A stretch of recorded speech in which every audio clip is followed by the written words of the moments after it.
Hello there, my name is Richard. I talk about animation, and today we're going to talk about Dragon Age Evolution.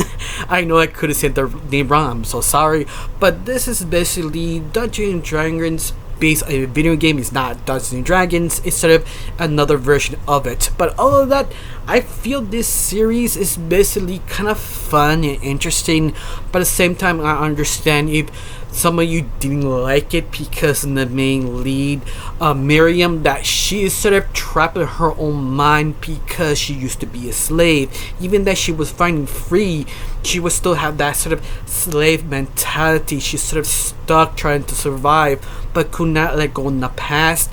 Till a former lover asked her to come back where she were to do one single mission to capture this sort of MacGuffin to stop the evil lord.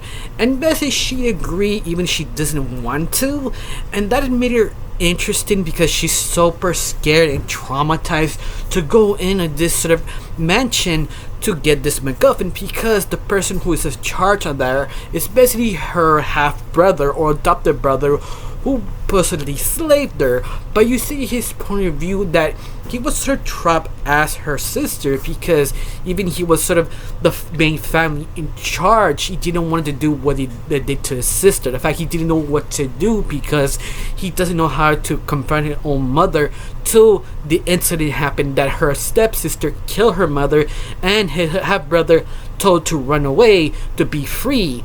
But at the same time, he wanted to fix the mistakes of that day. He wanted to wreck his stepbrother who got killed by her sister because trying to defend herself. He also maybe redirects her own mother. We don't know 100% sure because her mother was sort of horrible. But you understand the empathy of the main villain, if you want to call him the main villain, because at the very end he was a good person but just sort of blind. He's sort of that person who wants to do good. The more he tried to be good, he became more evil.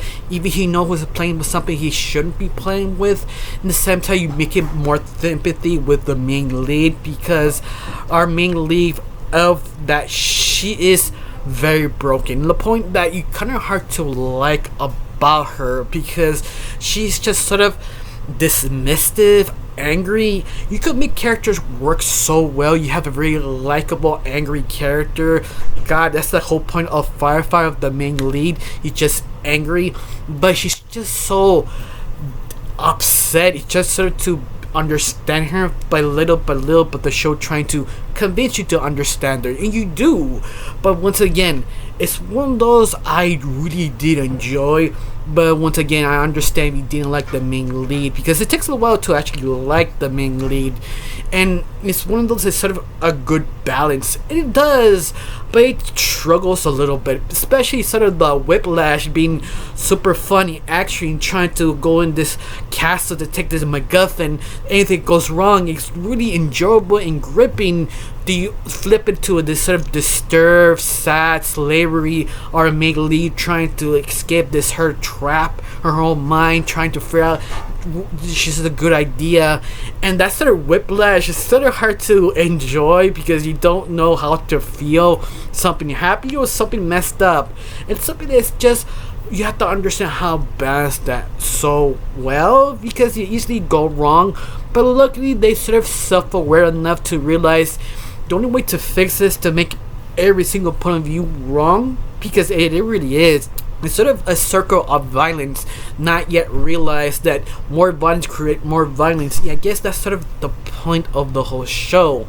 But at the very end, I did enjoy it. That sort of funness, sort of unpredictability make the series interesting, especially you have a traitor in your group, you don't know who it is, to the very last minute you realize this was sort of a trap. Instead of the hypocrisy of trying to revolutionize or trying to defeat the evil bad guy, the very end, it's yourself, it's the villain not realizing time to let go and do something else, even as you want to stop, but at the end it's just sort of that question mark what is the stopping point? Once again, it's something that had to be well handled. In this series, it started as like 60-40. Like 60% was well handled, 40% I kind of disagree.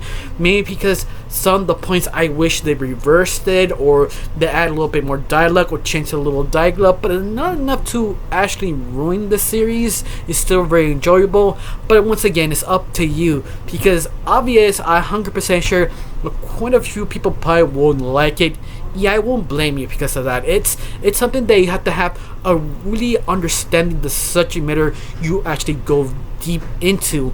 In my point, they sort of didn't really land their main objective of the idea of the main lead, but once again, it's just sort of how you execute the idea. In my opinion, it sort of lead to, not exactly, but it's kind of fixed it in a way, but once more, it's sort of your interpretation, how you felt, if everything just works. I got nothing else to say, just one question: do you like the series? Do you hate it? Tell me down below, let me know. I got nothing else to say, just thanks for watching, don't forget to subscribe, and have a wonderful day. Bye.